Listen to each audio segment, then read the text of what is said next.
TIM, uma das maiores empresas de telefonia celular do mundo, agora em todo o Brasil. Oferece Jornal Nacional. O dólar fecha a R$ 3,63. O superávit das contas do governo supera a meta acertada com o FMI, mas a dívida pública fica maior. O presidente eleito indica mais 2 nomes para a equipe de transição. Segurança máxima. Presos de Bangu 1 vão usar uniforme e não terão visita íntima. A terra treme na Itália e o vulcão Etna volta a assustar na Sicília. Uma festa em versos. O Brasil comemora o centenário do poeta Drummond. E ao vivo de Brasília, uma entrevista exclusiva com o presidente Fernando Henrique Cardoso. Agora no Jornal Nacional. Boa noite. 4 dias depois da eleição histórica, o Jornal Nacional apresenta uma entrevista exclusiva e ao vivo com o presidente Fernando Henrique Cardoso. William Bonner está no Palácio da Alvorada, em Brasília. Nós vamos ouvir do presidente Fernando Henrique Cardoso uma avaliação do processo eleitoral, uma avaliação também dos 8 anos de governo dele, o que ele espera que o presidente Luiz Inácio Lula da Silva vai enfrentar na presidência da República a partir do ano que vem. E vamos ouvir do presidente Fernando Henrique o que ele planeja para o futuro político dele. Daqui a pouco, ao vivo aqui no Jornal Nacional. Fátima. O consumidor está sentindo o aumento de preços em vários setores da economia. Produtos derivados do trigo, como pães e massas, por exemplo, sofrem impacto direto da alta do dólar. Já os preços administrados, como energia e telefonia, têm impacto indireto, são reajustados pelo IGPM e pelo IGPDI, sensíveis à alta da moeda americana. O brasileiro que vai ao banco, faz compras, paga contas, está acostumado com os índices que medem preços e custos. Um desses índices de inflação é quase exclusivamente usado pelo mercado financeiro e por empresas, além de reajustar aluguéis, o IGPM, Índice Geral de Preços de Mercado. O IGPM também é formado por outros índices. O mais importante é o de preços no atacado, que reflete rapidamente a alta do dólar, porque se refere a preços de matérias-primas e insumos importados que estão na tabela das indústrias. O IGPM é um péssimo indexador, justamente porque ele tem um componente que representa o desejo de praticar preços e não preços efetivamente praticados. Isto tem um impacto seríssimo na economia. Na última crise cambial que o país viveu com forte desvalorização do real em 99, o IGPM foi de 20%. O IPCA, que mede os preços ao consumidor, ficou em 8,9%. Bem menor porque nesse índice estão incluídos preços de produtos não dolarizados e daqueles que têm muita concorrência e as indústrias não conseguem repassar os aumentos provocados pela alta do dólar. O IPCA é o índice usado como referência nas metas de inflação. Este ano, a alta do IGPM já chega a 14,82%, 3,87% só em outubro. O IPCA de janeiro a setembro, último mês calculado pelo IBGE, soma 5,6%, apesar da pressão exercida, por exemplo, pela alta no preço do trigo ou da gasolina. O câmbio já está numa trajetória de voltar a um patamar mais razoável, para que esse aumento de preço no atacado não se transmita na mesma intensidade para os preços ao consumidor. O problema é que uma parte da alta do índice de inflação no atacado deve chegar ao bolso do consumidor no varejo. Isso porque o Índice Geral de Preços da Fundação Getúlio Vargas entra no cálculo das tarifas de telefonia e de energia elétrica. Ou seja, a cada 12 meses ele reajusta as contas de luz e de telefone. E isso está nos contratos de privatização. Um dos principais assessores econômicos do PT diz que o novo governo deve reavaliar o uso do IGP como indexador. Vai ser uma negociação, não é? Porque o contrato está assinado, você sabe que você tem que respeitá-lo. Agora, nada impede que você sente na mesa, dê alguma coisa em troca para o setor de energia e eles concordem que a gente possa trocar esse IGPM por um outro índice que seja mais favorável. Segundo o Ministério das Comunicações, o índice de reajuste das contas de telefone foi adotado para atrair investidores estrangeiros. O índice pode ser revisto no ano que vem, mas só entraria em vigor em 2006. A Agência Nacional de Energia Elétrica informou que em 2004, 17 empresas vão passar por revisão tarifária, mas sem previsão de mudança de índice. Mais um dia de tranquilidade no mercado financeiro. O dólar teve nova queda, cotado a R$ 3,63. A Bolsa de São Paulo subiu hoje 0,98% e fechou outubro com alta de quase 18%, a maior desde dezembro de 99. Hoje é o Dia Mundial da Poupança. As turbulências financeiras dos últimos meses fizeram com que os brasileiros redescobrissem a caderneta. Refúgio para o dinheiro pingado dos pequenos investidores. A grande maioria das contas tem menos de R$100 aplicados. Simples, prática e principalmente segura. Desde os anos 60, a caderneta de poupança foi também a segunda opção de grandes aplicadores que não queriam correr riscos. Esse histórico de segurança sofreu um enorme abalo com o Plano Collor. O confisco do dinheiro espantou os investidores. Só agora, a caderneta de poupança voltou a atingir o volume de depósitos equivalente ao início dos anos 90. Durante o Plano Real, o volume de depósitos passou de 41 bilhões e meio para 137 bilhões de reais. Parece um crescimento, mas descontados os rendimentos do período, a caderneta de poupança perdeu recursos que migraram para os fundos de investimento. A recuperação começou a vir este ano. A instabilidade no mercado levou o investidor de volta para seu porto seguro. De janeiro a setembro, a caderneta ganhou 10% em novas aplicações. As pessoas perceberam que é mais simples e mais fácil de operar a caderneta de poupança. Hoje, 54 milhões de brasileiros guardam dinheiro na caderneta, fazem planos para o futuro e acabam ajudando outros brasileiros. O dinheiro da poupança serve para financiar a agricultura e, principalmente, a habitação. Ela possibilitou que quase 3 milhões de pessoas tivessem acesso à moradia com recursos provenientes da captação da caderneta de poupança. No fim das contas, o dinheiro miúdo dos brasileiros é um reforço para a construção civil e, portanto, um estímulo para gerar empregos. O Conselho de Defesa Nacional autorizou hoje a compra de 12 aviões de transporte e a modernização de outros 7 aviões de patrulha da FAB. Serão gastos 596 milhões de dólares. Um consórcio europeu foi o escolhido. Segundo o Conselho, a compra será feita sem licitação por se tratar de questão de segurança. O governo eleito foi convidado para a reunião, mas não mandou representante. A direção do PT informou que não participaria por se tratar de uma questão relativa ao atual governo. Sexta-feira com chuva no sudeste do Brasil. Uma frente fria que avança pelo Espírito Santo forma nuvens carregadas que cobrem quase toda a região. Deve chover muito no norte de Minas Gerais. O tempo fica chuvoso nas duas áreas escuras, uma no sudeste e outra no norte. No extremo sul, o sol aparece e a temperatura sobe. Dia ensolarado em parte do nordeste. Nas outras áreas, chove à tarde. A mínima vai ser de 14 graus em Porto Alegre e a máxima chega aos 38 graus em Teresina. 9 pessoas morreram, entre elas 6 crianças, durante um terremoto que atingiu o sul da Itália hoje. 25 pessoas ficaram feridas e mais de 20 ainda estão sob os escombros. As pessoas mais velhas sabem o que é um terremoto. Não é um fenômeno raro no sul da Itália. Mas dessa vez logo se viu que as principais vítimas eram as mais novas. Em San Giuliano de Puglia, uma cidadezinha de 1000 habitantes, o teto da escola local desabou. 3 crianças saíram, mas existem 54 pessoas lá dentro, ela disse. A grande maioria, é claro, crianças, de 3 a 6 anos de idade. Uma foi salva, carregada no colo. As ambulâncias chegaram e alguns feridos conseguiram ser retirados dos escombros. Mas as máquinas, os guindastes, nessa hora são perigosos. É um trabalho manual. Uma mãe desesperada espera. Outras choram. Essa câmera de uma lojinha filmou o momento do tremor. São 2, 3 segundos. 5,4 pontos na escala Richter. O epicentro do terremoto foi a 226 quilômetros a sudeste de Roma, em torno de Campobasso. Peritos acham que existe uma ligação com o vulcão Etna, na Sicília. Desde domingo que o vulcão dá um espetáculo.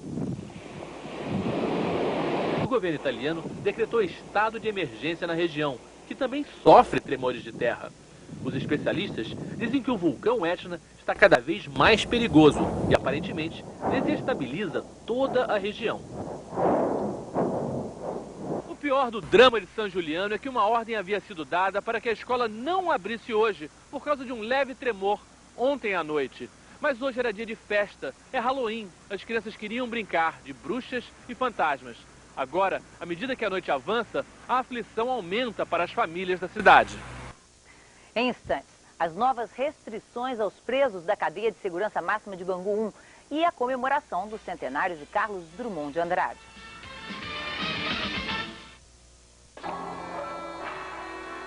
A injustiça não se resolve. À sombra do mundo errado, murmuraste um protesto tímido, mas virão outros. Tudo somado, devias precipitar-te de vez nas águas. Estás nu na areia, no vento. Dorme, meu filho. Carlos Drummond de Andrade, 100 anos do poeta. Homenagem do grupo de dança Primeiro Ato. Olha quem está em quem desta semana. Tarcísio Meira e Glória Menezes contam sua receita para um casamento que completa 40 anos muito bem vividos. Luana Piovani e Marcos Palmeira assumem romance em clima de muita paixão e cumplicidade. Um suplemento especial com fotos de Xuxa em seu novo programa infantil na TV. Gisele Bündchen agita São Paulo e fala dos boatos de que estaria namorando Rodrigo Santoro. Revista Quem, famosos muito mais charmosos nas bancas. Vamos fazer um Natal sem fome. O quanto você puder doar em alimentos vai ajudar uma família a passar o Natal mais feliz. Se você só puder doar 1 quilo em alimentos, tudo bem. O importante é ajudar a quem está passando fome. Telefone para esse número que está aí. Traga sua contribuição para o Natal de quem não tem nada para comer. Quem tem fome, tem pressa. Apoio Rede Globo. O traficante Elias Maluco foi levado hoje de helicóptero para depor. A nova medida faz parte de uma série de mudanças adotadas para aumentar a segurança no presídio Bangu 1, no Rio. O traficante Elias Maluco, que aparece aqui de camisa branca, ao lado dos policiais, foi o primeiro preso a ser levado de helicóptero para um depoimento no Fórum do Rio. Ele está sendo julgado pela tentativa de assassinato de 5 policiais. O principal acusado de matar o jornalista Tim Lopes voltou para Bangu 1, também de helicóptero. Uma nova medida de segurança do presídio que foi reformado para receber de volta os presos mais perigosos. Agora, além do bloqueador de celular e novos equipamentos de vigilância, Bangu 1 tem regras especiais de funcionamento, que foram publicadas no Diário Oficial. O preso, aqui chamado de interno, só poderá ser visitado por pai, mãe, companheira e filhos, e não será concedida visita íntima. Cada preso também só poderá ter um advogado, com uma visita por dia entre 9 e 15 horas e no máximo de 30 minutos. A Ordem dos Advogados do Brasil condenou o que chamou de restrição ao trabalho destes profissionais. A OAB não pode aceitar um ato ilegal que viola a Constituição Federal. E nós vamos tomar as medidas judiciais cabíveis, um mandado de segurança contra essa arbitrariedade. O Diário Oficial diz também que os presos não vão poder mais usar a própria roupa dentro da cadeia. A partir de agora, o uniforme é esse: camiseta branca de malha e calça azul. Tudo fornecido pelo Estado, do mesmo modelo, para todo mundo.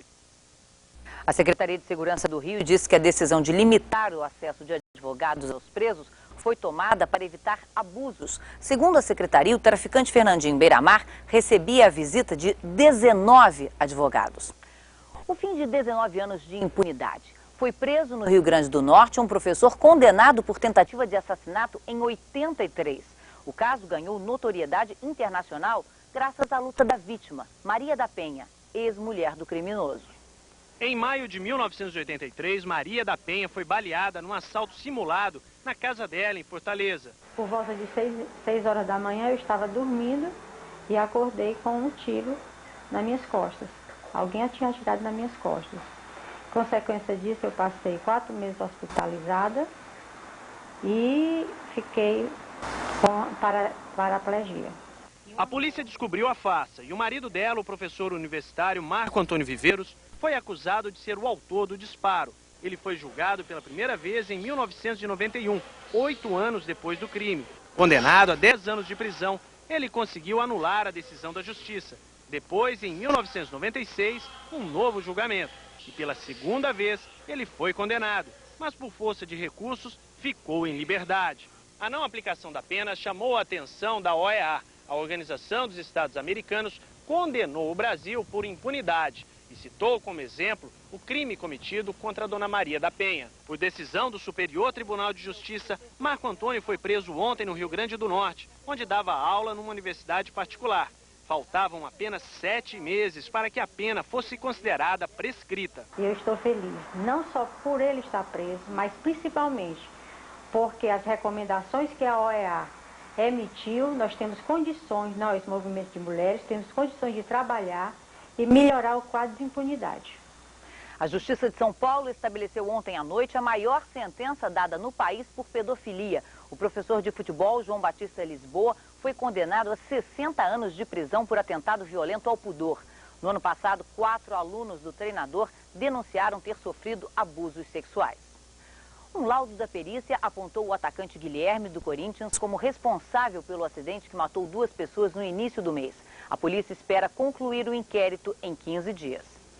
O laudo da perícia concluiu que o carro do jogador do Corinthians invadiu a pista contrária e foi o causador do acidente que matou o segurança Marcelo Aparecido de Souza e a sogra dele, Maria Benedita Fossalusa. Para o advogado da família, o laudo não deixa dúvida sobre a autoria do acidente. Ele foi preciso, claro, sem qualquer objeção que possa tentar modificar essa situação no futuro. A mulher de Marcelo, Rosilene Fossalusa de Souza, sobreviveu à batida. Sofreu 2 cirurgias e passou 18 dias no hospital. Acidentes acontecem, imprudências não, porque foi uma imprudência, né?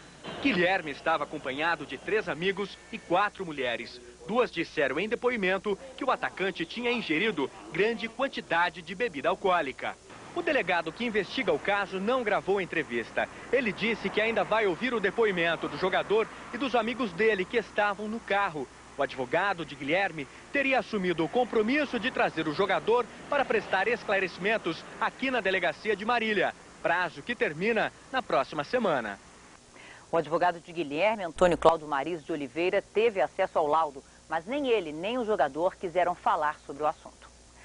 O Superior Tribunal de Justiça Desportiva interditou por tempo indeterminado o estádio do Guarani. Na segunda-feira, 33 torcedores da Ponte Preta e 9 policiais se feriram depois que a grade que separava a arquibancada do posto caiu. O Guarani ainda tinha 3 jogos do Brasileiro marcados para o local e vai recorrer da decisão. O primeiro jogo seria sábado contra o Santos, mas a CBF já transferiu a partida para um estádio em Jundiaí. Flamengo e Botafogo estão mais perto do rebaixamento. O Palmeiras conseguiu respirar e outros clubes se aproximaram da classificação depois de mais uma rodada do Campeonato Brasileiro. A vitória deixou São Caetano quase lá. 2-1 sobre o Figueirense e o Azulão, vice-líder, tem 39 dos 41 pontos necessários para a classificação. Em Minas, o lindo gol de Kim ajudou na vitória do Atlético sobre o Internacional. 3-2 para os mineiros, que ocupam agora a 6ª posição. O Grêmio é o 7º, depois de vencer o Atlético Paranaense, atual campeão, por 2-1. No Maracanã, esse gol de Guilherme praticamente garantiu a vaga do 3º colocado Corinthians na próxima fase. Pior para o Flamengo. A derrota por 1-0 deixou os rubro-negros bem perto da 2ª divisão. O Flamengo tem 12 pontos em disputa e precisa fazer pelo menos 8 para fugir do rebaixamento. Para um time que venceu apenas 6 dos 21 jogos até agora, a tarefa é difícil, assim como a do Botafogo. Em São Paulo, era o jogo dos desesperados. Palmeiras e Botafogo, 2 campeões brasileiros na zona de rebaixamento. Os palmeirenses venciam por 2-1. Pênalti a favor dos alvinegros, a chance do empate. Eu tive personalidade de pegar a bola para bater, né? Eu sou cobrador oficial. Galiano, ex-jogador do Palmeiras, chutou para fora. A torcida que por tantos anos gritou seu nome, relembrou o coro. O Botafogo, em penúltimo lugar, tem 50% de chances de ir para a 2ª divisão. O Palmeiras está fora da zona de rebaixamento. O sorriso já volta aos rostos de todo mundo, então isso daí já alivia, já te deixa uns 10 quilos mais leve, né? Quando você acorda, a primeira coisa que vem na cabeça é isso, pô, ganhamos, até que enfim, isso me dá uma alegria muito grande. O Brasil Brasil comemora hoje o centenário de nascimento do poeta Carlos Drummond de Andrade. Houve homenagens em várias cidades brasileiras, principalmente em Itabira, Minas Gerais, terra de Drummond. Em cada canto de Itabira, uma lembrança do poeta. Alguns anos vivi em Itabira. Principalmente nasci em Itabira. A infância é eternizada em bronze na comemoração do centenário. A casa onde ele viveu quando criança vai virar um centro cultural. Drummond deixou mais de 40 livros de contos e poesias. Mas outra paixão do poeta era escrever cartas. Hoje, as correspondências que ele trocava com os amigos são consideradas obras literárias. Muitas cartas ainda são inéditas, como estas aqui que ele enviou ao amigo Ciro dos Anjos. São 49 cartas escritas de 1930 a 1986. Elas vão fazer parte de um livro. Drummond se queixava da vida burocrática que levava como funcionário público do Ministério da Educação no Rio de Janeiro. Mesmo avesso a posicionamentos políticos, o poeta analisava nas cartas acontecimentos de 45 e 64. Drummond também escreveu crônicas em vários jornais. Ganhou reconhecimento por conseguir tocar a alma das pessoas com simplicidade. Era um homem simples que, mesmo sem ter voltado à terra natal, não esqueceu Itabira. Nem ele foi esquecido. Quando for 150 anos, vai ser outra festa. 200 anos, outra festa. Os moradores lembraram a história do poeta com poesia. A vontade de amar que me paralisa o trabalho vem de Itabira. O mesmo gesto foi repetido em outras cidades do país. Foram mais de 100 vozes. A noite esfriou e agora desperta. No meio do caminho tinha uma pedra. Tinha uma pedra no meio do caminho. E uma pedra feita em papel machê foi deixada no meio do caminho de quem tinha que chegar ao plenário do Congresso em Brasília. Pequenas homenagens ao poeta maior. Um poeta é um ser que veio dizer ao mundo uma palavra de protesto, de revolta, de estímulo, de beleza, de esperança. A seguir, o presidente eleito indica mais 2 nomes para a equipe de transição. A promoção Volkswagen de arrebentar continua. Vai até domingo, dia 3 de novembro, sem aumento de preços em toda a rede Volkswagen. Aproveite! É sua última chance de comprar um Volkswagen Zero sem aumento. Não é só um modelo em oferta, é toda a linha Volkswagen. Vá hoje mesmo a um concessionário Volkswagen para não perder esta oportunidade. Temos a certeza de que você vai sair com um Volkswagen Zero. Últimos dias da promoção Volkswagen de arrebentar sem aumento de preço. Uma porrada de ofertas.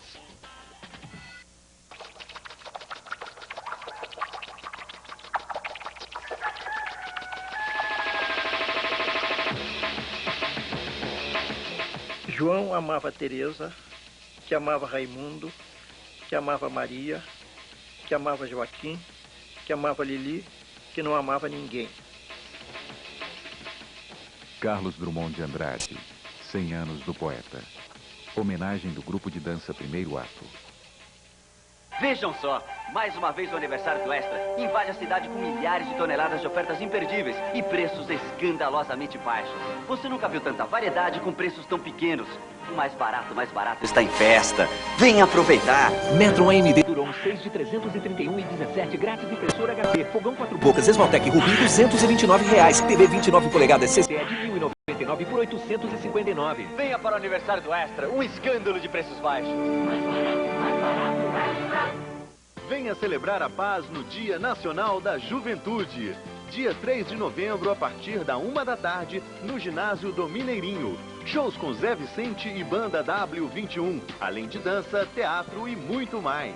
Entrada, 1 quilo de alimento não perecível. Vista-se de branco e venha celebrar a paz conosco no DNJ. Dia Nacional da Juventude, uma promoção Arquidiocese de Belo Horizonte.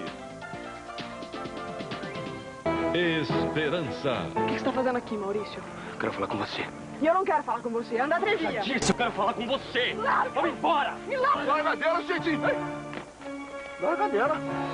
Quem é você para me impedir, seu vadio? Vem aqui dentro. Vem aqui dentro que eu lhe mostro. Chega, Maurício. Eu vou dar uma lição nesse sujeitinho aqui. Vem. Nesta quinta, depois do Jornal Nacional, Esperança.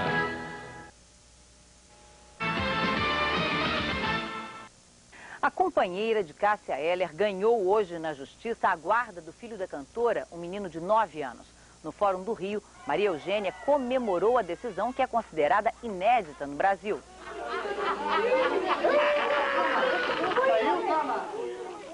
Cássia Eller morreu no fim do ano passado. Desde então, o pai dela, Altair Eller, tem lutado pela guarda do menino.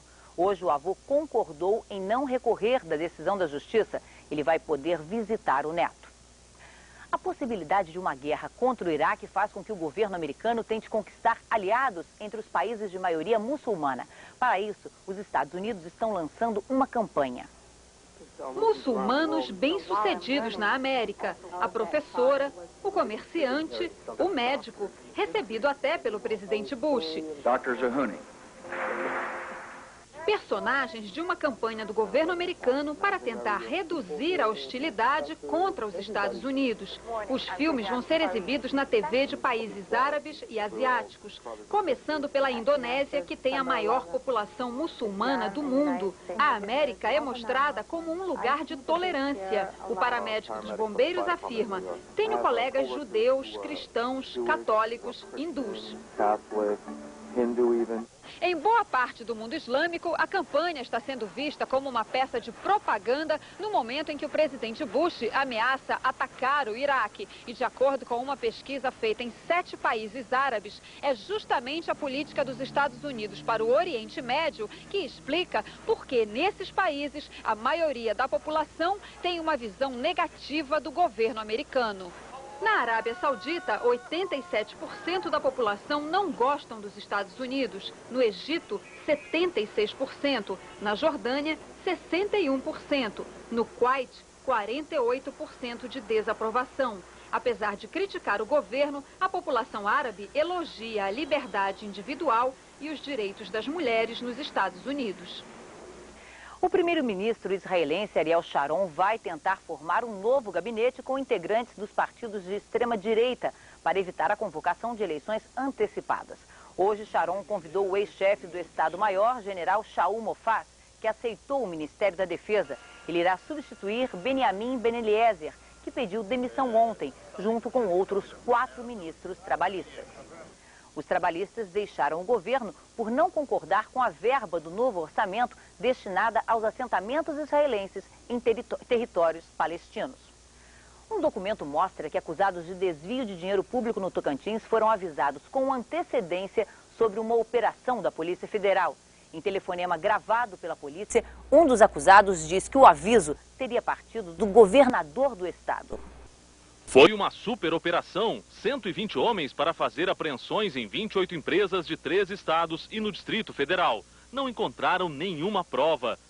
No mandado de prisão preventiva de 6 suspeitos, o juiz Alderico Rocha Santos, da Justiça Federal do Tocantins, escreveu: eles foram avisados no dia anterior às buscas pelo governador do estado e se incumbiram de levar ao conhecimento dos demais investigados. Um dos presos, o empreiteiro Jairon Barros Neves, é suspeito de ser um dos chefes do esquema de desvio de dinheiro de emendas parlamentares e convênios destinados ao Tocantins. O telefone dele estava grampeado pela Polícia Federal. Em um telefonema, segundo o mandado, ele avisa outro acusado: dá uma ligada para o Ferreira, para o Mário, vai ter uma operação amanhã da Polícia Federal, em 28 empresas. Então é bom dar uma checada em algum canhoto de cheque, tirar de lá algum registro de computador, entendeu? Para outro acusado, ele teria dito: o governador ligou e informou, entendeu? Há 2 anos, a Polícia Federal, com autorização da Justiça, grava as ligações de mais de 200 pessoas, empreiteiros, funcionários de prefeituras, assessores de parlamentares federais. Segundo as gravações, os acusados ficariam com boa parte do dinheiro destinado, por exemplo, para a construção de casas populares, saneamento e estradas. Uma auditoria do Tribunal de Contas da União identificou o desvio de quase 60 milhões de reais na pavimentação de 5 estradas no Tocantins. Numa delas, o superfaturamento médio foi de 117%. Para construir a estrada, segundo o orçamento, era preciso derrubar 13 árvores, mas o governo federal pagou por 35.670 árvores. Segundo o auditor, seria a floresta mais densa do planeta. Segundo o secretário de Comunicação do Tocantins, Sebastião Vieira de Mello, o governador Siqueira Campos não avisou ninguém da operação. Agora à noite em Brasília, o desembargador Cândido Ribeiro, do Tribunal Regional Federal, mandou suspender o processo até que o tribunal julgue se um dos suspeitos, que é secretário do governo do Tocantins, tem direito a foro privilegiado. O desembargador também concedeu habeas corpus para um outro acusado preso no Tocantins. Os partidos políticos começam a resolver que caminho tomar no governo Lula. Entre os grandes aliados de Fernando Henrique, o PMDB é o único que ainda está indeciso. O PFL fechou questão hoje. Eles ficaram divididos na campanha, mas na primeira reunião tiveram consenso. O PFL é oposição. Na reunião de 7 de março, nós nos declaramos independentes em relação ao governo Fernando Henrique. Na reunião de 31 de outubro, nós estamos nos declarando oposição responsável. Antônio Carlos Magalhães, que apoiou a candidatura de Lula, segue o partido. Autor do Fundo de Combate à Pobreza, ele diz que as bandeiras do PFL e do PT estão em sintonia. Eu sou oposição, mas uma oposição responsável, uma oposição que não é sectária, uma oposição que pode ajudar o Lula, até porque eu votando no Lula achava que ele era melhor do que o outro candidato.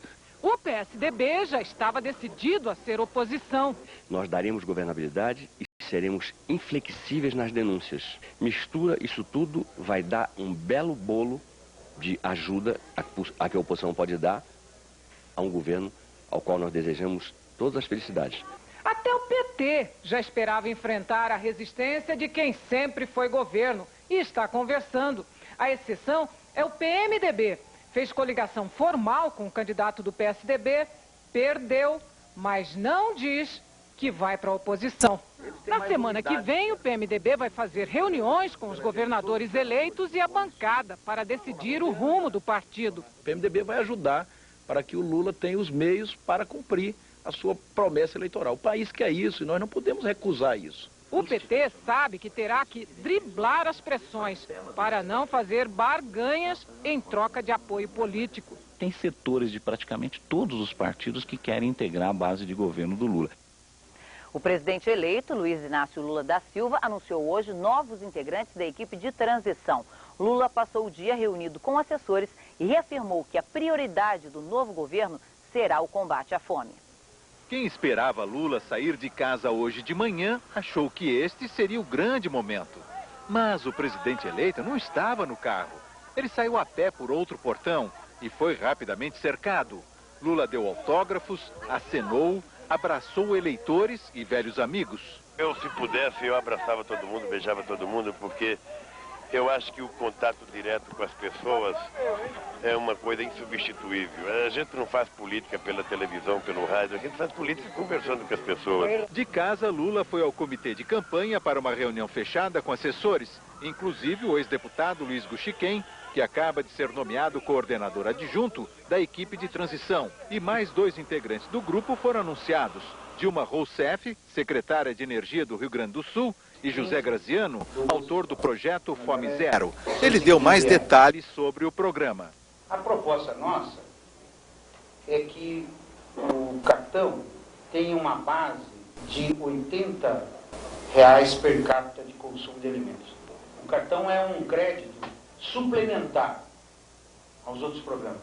Nenhum programa vai ser interrompido. O presidente eleito poderá viajar para os Estados Unidos a convite do presidente George Bush antes mesmo da posse, mas mantém a ideia de primeiro viajar para a Argentina e estuda a possibilidade de ir à África do Sul e à Europa, também antes da posse. O presidente eleito manifestou o interesse de se encontrar com o chefe de governo espanhol, José María Aznar. Ele é um conservador, mas causou boa impressão na conversa que teve com Lula por telefone depois da eleição. Neste momento, o coordenador da equipe de transição, Antônio Palocci, está reunido em São Paulo com o presidente do Banco Central, Armínio Fraga. Segundo Palocci, Armínio confirmou a reunião com o FMI em novembro, que terá a participação de representantes do novo governo. Na reunião serão avaliadas as metas estabelecidas com o fundo, depois do empréstimo de 30 bilhões aprovado em agosto. O governo teve em setembro o maior superávit primário mensal da história, 10 bilhões 253 milhões de reais. No acumulado do ano, as receitas superaram os gastos, excluindo as despesas com juros em mais de 47 bilhões de reais. O superávit ultrapassa a meta de 41 bilhões acertada com o FMI, mas a dívida pública, que acompanha a alta do dólar e dos juros, cresceu 101 bilhões de reais no mês passado, chegando a 885 bilhões, o equivalente a 63,9% do Produto Interno Bruto Nacional. Em instantes, ao vivo de Brasília, uma entrevista exclusiva com o presidente Fernando Henrique Cardoso.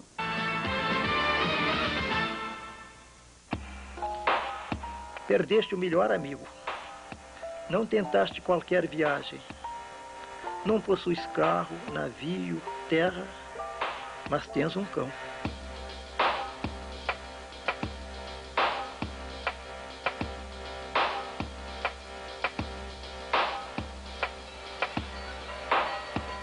Carlos Drummond de Andrade, 100 anos do poeta.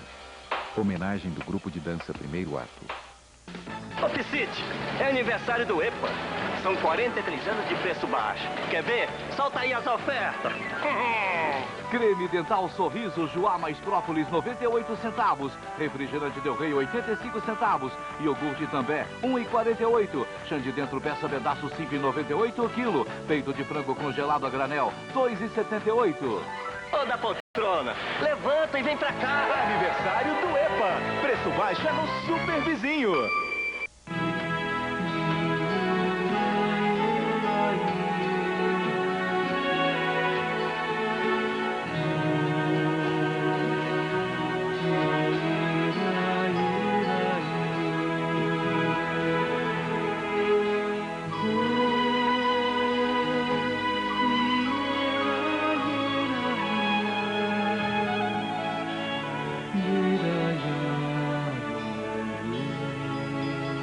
Quando você liga no Futura, você encontra a assinatura do canal Futura aqui no canto.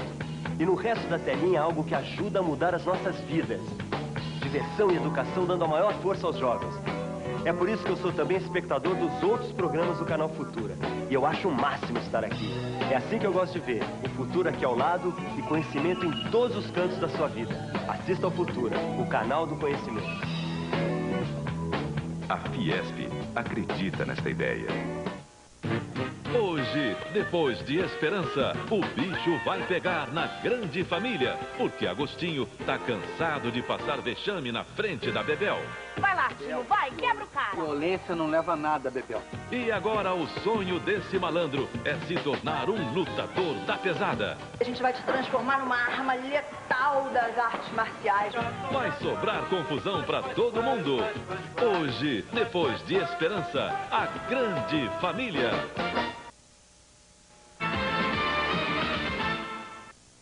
O Jornal Nacional apresenta agora uma entrevista ao vivo com o presidente Fernando Henrique. O presidente está com William Bonner no Palácio da Alvorada, em Brasília. William.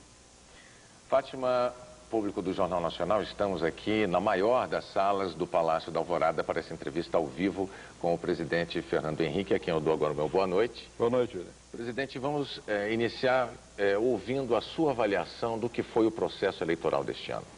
Olha, eu acho que foi, primeiro, um espetáculo fantástico. Milhões de pessoas, sempre com ordem. No primeiro turno houve algum probleminha nas máquinas, muito pouco. No segundo turno, nem isso. O pessoal muito disciplinado, muito pouca boca de urna. Uma eleição bonita. Uma eleição na qual os brasileiros tomaram suas decisões, né? Eu disse desde o início que a mim só cabia respeitar a vontade do povo brasileiro. E no segundo turno também, houve a mesma coisa. E vê-se o seguinte... Primeiro, é indiscutível, o Lula ganhou com uma boa margem de votos. Segundo, também é indiscutível que o Serra foi um candidato que se comportou à altura. Os dois, na verdade, os debates foram debates, houve pouco debate, na verdade, mas o comportamento foi um comportamento de gente séria. Não houve nenhuma diminuição do nível da campanha o tempo todo, etc, etc. Depois, eu acho que o povo brasileiro, que é o povo sábio, na hora da votação para os governadores, equilibrou o jogo, não é isso? Então, partidos que perderam a eleição ganharam as eleições de governadores. O PSDB, que fez 7 governadores, o PMDB, o PFL e vários outros partidos, inclusive o PT e o PSB. Então, isso mostra que esse nosso povo No fundo, ele sabe fazer o equilíbrio necessário. Um país como o Brasil, tão grande, tão diversificado, convém que esse país tenha sempre uma certa variedade, até mesmo essa alternância de que tanto se tem falado ultimamente. Eu acho que foi um espetáculo formidável. Presidente, boa noite. Esse processo eleitoral está concluído, o seu mandato está quase no fim. Que balanço o senhor faria, então, do seu governo? Perdão. O senhor escutou a pergunta? Não. Eu vou repetir. Esse processo eleitoral está concluído e o seu mandato está chegando ao fim. Eu gostaria que o senhor fizesse, então, um balanço do seu governo. Bom, vamos lá. O que é que nós fizemos no Brasil? Primeiro, que para mim sempre foi fundamental, garantir a democracia, a estabilidade democrática. Isso para mim é mais importante do que o aspecto econômico, onde nós também garantimos a estabilidade. Desde que eu fui ministro da Fazenda, que lutamos contra a inflação, os brasileiros esqueceram o que é a tragédia de uma inflação continuada e crescente. Isso foi importante, que permitiu organizar o Brasil. Nós tivemos que reestruturar a administração pública, o Estado brasileiro, e orientar esse Estado para uma ação mais direta na área social.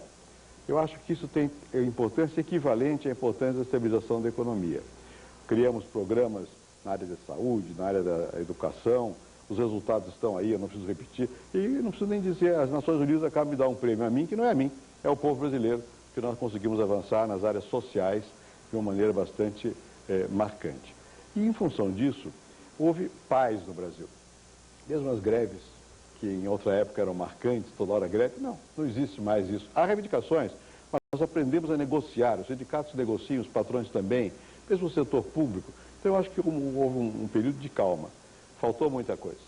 Faltou continuar as reformas. Infelizmente, a oposição que foi feita ao meu governo foi muito dura, porque ela não se limitou a fazer oposição ao governo, fez oposição a coisas boas para o Brasil. Então a reforma da Previdência ficou paralisada, a reforma política engatinhou, e a tributária até que avançou algo, mas poderia ir muito mais. Isso vai ter que ser continuado. E também, dada a herança imensa de programas sociais, por mais que se falta sempre muito, e é preciso fazer mais. Mas no conjunto eu diria que o que me deixa mais contente é que nós criamos um clima de concórdia, um clima de tranquilidade, democracia, que permitiu agora esse resultado que o mundo todo admira, como é que nós fomos capazes no Brasil de votar livremente e absorver uma oposição que foi tão dura, tão vigorosa, e hoje o governo está fazendo essa transição, abrindo as portas a tudo, nós não temos nada para esconder nessa matéria também. Diga. Presidente, já que o senhor falou em erros, o senhor acha que houve alguma falha, então, do próprio governo para não conseguir avançar nesses erros que o senhor destacou? Certamente. Os erros não são de um lado só. Naturalmente, o governo, em muitos momentos, podia ter forçado mais a comunicação, sobretudo, explicado por que precisa de reforma da Previdência. Passou a imagem que o presidente era contra a aposentadoria. Não é isso. O presidente quer que haja recursos para poder todos os brasileiros terem acesso àquilo que é necessário. Então, faltou uma ênfase maior nessas matérias. Em outros casos, eu podia ter tomado medidas antes das que tomei, mas eu devo dizer que eu tive que enfrentar 5 crises financeiras internacionais. Então, o crescimento econômico foi muito aquém do que eu gostaria, né? É verdade que nós mudamos o sistema produtivo brasileiro. Hoje nós somos competitivos na indústria, nós exportamos, na agricultura. Nunca se fez tanto na agricultura. Quando eu assumi o governo, havia dívidas pesadíssimas dos agricultores. Isso foi negociado e hoje isso já não pesa mais. Isso foi possível, portanto, produzir 100 milhões de toneladas de grãos, contra 56 no começo da década. Mas houve alguns erros que nós podíamos ter melhorado. A despeito dos erros, o senhor desfilou aqui uma série de aspectos positivos do seu governo. No entanto, o candidato do seu partido, o candidato que o senhor apoiou, perdeu a eleição. Sim. O senhor acha que o eleitor brasileiro não reconheceu os aspectos positivos do seu governo no candidato que era do governo? Eu não sei julgar isso. Certamente, quando se vota um candidato que foi ministro e tal, obviamente o eleitor está dizendo, olha, o governo, vamos mudar, precisa refrescar. Né? Eu tenho que entender isso com humildade, com tranquilidade. Por outro lado, os debates não foram ao redor do que o governo fez ou deixou de fazer. Isso foi ao redor das promessas de uns e de outros, muito mais do que em termos de uma avaliação do governo. Mas o senhor não considera que o candidato José Serra, que era do seu partido, defendeu pouco o governo na campanha eleitoral? Eu não acho que... Eu não estou falando do aspecto da saúde, porque nesse, diversas vezes, ele teceu grandes elogios, mas no geral... Eu não queria, digamos, avaliar, porque preciso de mais tempo para saber propriamente o que se podia ter sido diferente. Qual foi um ponto de partida, que foi o seguinte: olha, o povo quer mudança. Bom, então vamos apresentar quais são as mudanças que um novo candidato vai apresentar. eu talvez pudesse dizer, o povo poderia querer continuar as mudanças, em vez de simplesmente criar novas mudanças. Por outro lado, é normal que nas campanhas eleitorais as promessas primem sobre tudo. Então os candidatos disputam o que vai fazer mais, o que é extremamente perigoso. Eu fui candidato algumas vezes e quando prometi coisas que não estavam no meu alcance, por exemplo, emprego, não consegui cumprir. O que eu prometi que estava no meu alcance, eu avancei bastante. Emprego depende da economia, não é o governo quem cria emprego. Então, a disputa entre os candidatos, quem cria mais emprego,